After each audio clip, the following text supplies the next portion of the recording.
Hello, my name is Stephen Thomas, and today I'd like to talk about how paleontology, the study of fossils and old plants and animals that were captured in rocks, proves God exists and creates. Now, every religious person should study paleontology, but unfortunately the market seems to be captured by atheists and evolutionists. But if every person, every Christian, Buddhist, you name it, Muslim made a study of paleontology, it would so strengthen their faith, because the record in the rocks actually proves the existence of God. And Psalm, I think it's 19, says the heavens declare the glory of God, and the firmament, the earth, shows his handiwork. So let's have a look at this handiwork, which actually proves his existence. Now, if you'd had a look at my previous video, which shows you how to learn the order of the rocks, and the order of the rocks is from oldest at the bottom, then they get buried, and newer organisms come along, get buried, until we live on the surface of the earth. That's the uppermost layer. So here's the order. There's the Precambrian. The Precambrian order seems devoid of carbon permanent traces. It's just a crash type quagmire. So that was the little mnemonic to help you remember it. The Precambrian order seems devoid of carbon permanent traces. It's just a crash type quagmire. Excuse the terrible blackboard technique going on at the back behind me there. Right, but let's get to the point. So let's suppose that the layers of rock get laid down over time, and then say a river comes and it washes away, and let's say we're forming the Grand Canyon, as it washes away the rocks, the river eats a little gully through the rocks, and maybe this is the Grand Canyon, and there's I believe it's the Colorado River that runs through it. And then you begin to see all the layers of rock, and you see the fossils in their order from the oldest fossils to the youngest. Now, what is so amazing about this is evolution paints the story that everything slowly evolves, and then you get the primitive, and then they work their way up to us, the most unprimitive organisms, Why is us? But let's go back to the Precambrian, the first layer or oldest layer of rock. Now, most of the earth is Precambrian rock. Rock goes down. There's nothing there. Nada. Nil. Maybe just a few little algae. Well, I believe God had seeded the earth, and these algae, which don't really form fossils, were making the earth more oxygen rich. Making it oxygen rich to the point where multicellular organisms could suddenly be created by God. And this is what is so amazing, that you go from nothing to everything in the Cambrian. In this Cambrian layer, you get an explosion of all the animal phyla. It's not like everything slowly came into existence. You get the coelenterates, which is the jellyfish. Then you get the platyhelminthes, the flatworms. You get the roundworms, the Annelida. Cambrian era was full of these complicated, they look like little marine woodlice. Very complicated, with compound eyes and everything, all the good stuff. Just like any crab that you would see today. So that in itself, this what is called the Cambrian explosion.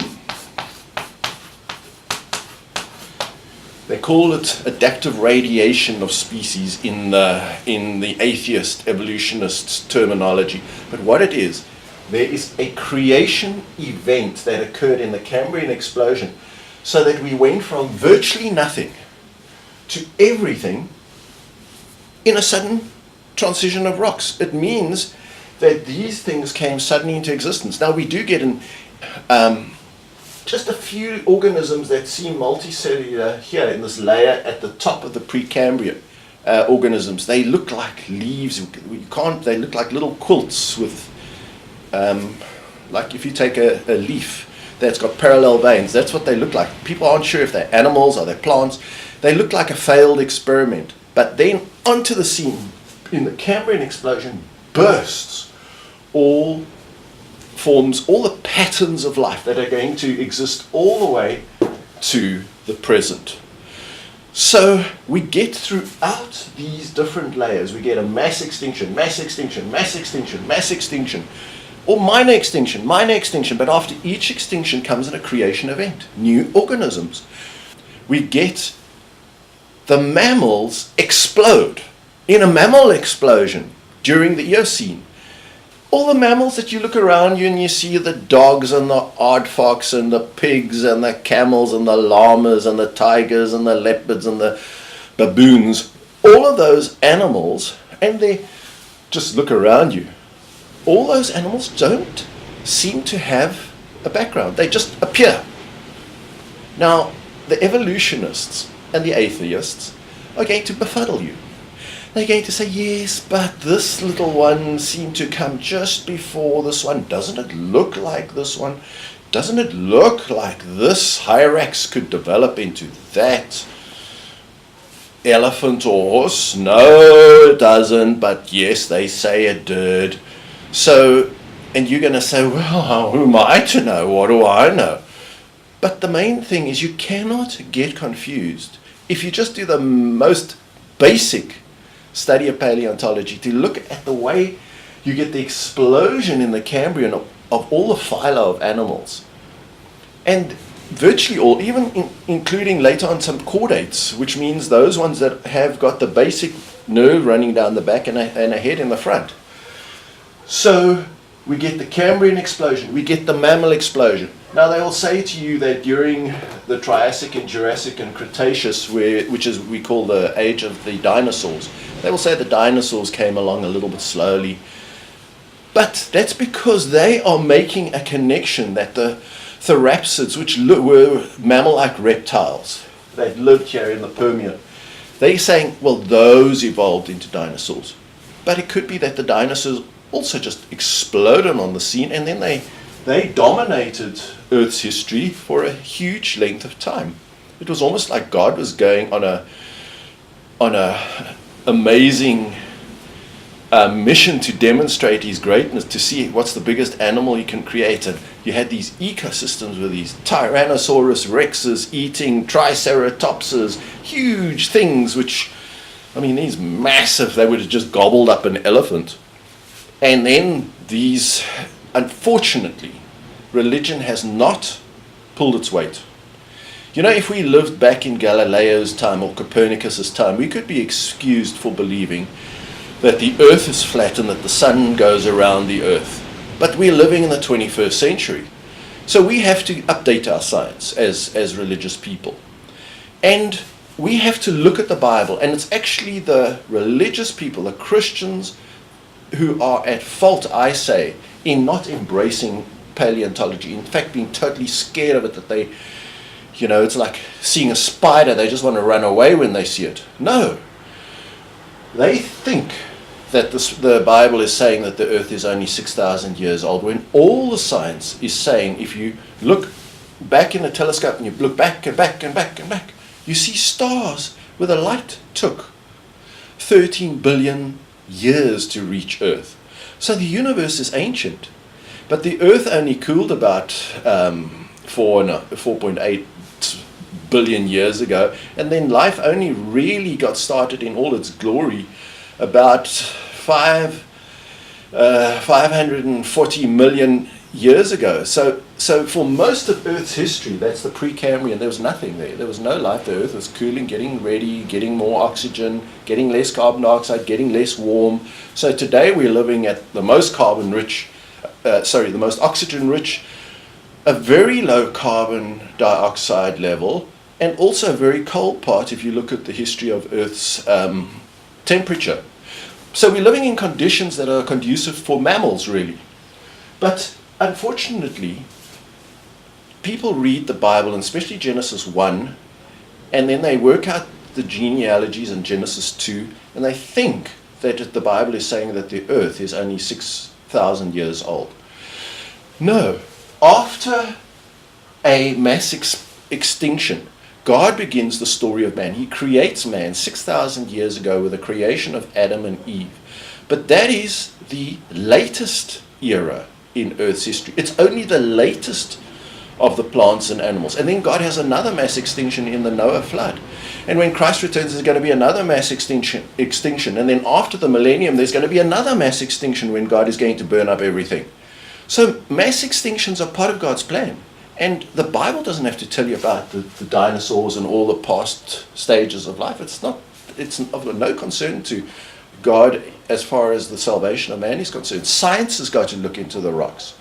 So, yes, modern man was only placed on Earth 6,000 years ago. You can see that by the civilizations like the Sumerians and the Babylonians and the Egyptians. They only go back in the thousands of years, not the millions of years like we're talking here. So all the domestic animals were created in Genesis 1. So you get man created with his domestic animals, his cattle, and with the seed plants to feed them, corn and so on, and pigeons and, all the domestic animals. Sheep didn't exist before man was put on earth. So I'm saying that creationists have to get their story together and stop insisting that the earth is 6,000 years. No. The story in Genesis begins, in the beginning God created the heavens and the earth. Fine. When did he create it? We're not arguing about it. Genesis 1 verse 2 says, and the earth was or became without form and void. Meaning, and the Bible describes it's covered in water and it's in darkness. It became without form and void after a mass extinction. And this is describing a new beginning for the earth. It is one of dozens and dozens of new beginnings that the earth has had. So, for example, all the Cambrian things got wiped out in the Permian extinction. And then we had the dinosaur era. That ended 65 million years ago with an extinction event that wiped out every single dinosaur. And then God suddenly created mammals and a world which was suitable for Adam and Eve. And then 6,000 years ago only did God put modern humans, Adam and Eve, on earth with all these domesticated animals. And then that was the real story of the Bible, which is the salvation of modern men. So I say we need to look at the way organisms just suddenly appear in geological time, over time, the Cambrian explosion and the mammal explosion, and then the sudden explosion of humans on Earth, where we're not talking millions of years ago, we're talking about thousands of years ago. Look at the most ancient civilizations of Sumer in the Middle East there, around the Tigris-Euphrates River. They had everything. They were just like we were today. They had their writing, their metalwork, their music, their culture, everything, their religion, and so on. So when the Bible is talking in Genesis 1 onwards, it's not saying that the specific time God created the heavens and earth. It's saying in Genesis 1 verse 2, and the earth became. Means became or was. Doesn't matter. At that time that the story's starting, the earth was without form and void. It was covered with water, and God says, let there be light. He spreads out the clouds that are covering this earth, and then he says, let the land appear. And then he plants all the modern plants and animals, and then he creates Adam and Eve. And so the Bible is just picking up the story not at the very beginning in the Cambrian. No, it's picking it up when it concerns us, which is with the creation of Adam and Eve. So go and get a good paleontological book from the library and check how you get the explosion of the Cambrian organism, then you get the explosion of the mammals, and you get over time extinction, explosion, extinction, explosion. And every explosion is a creation event and proves the existence of God.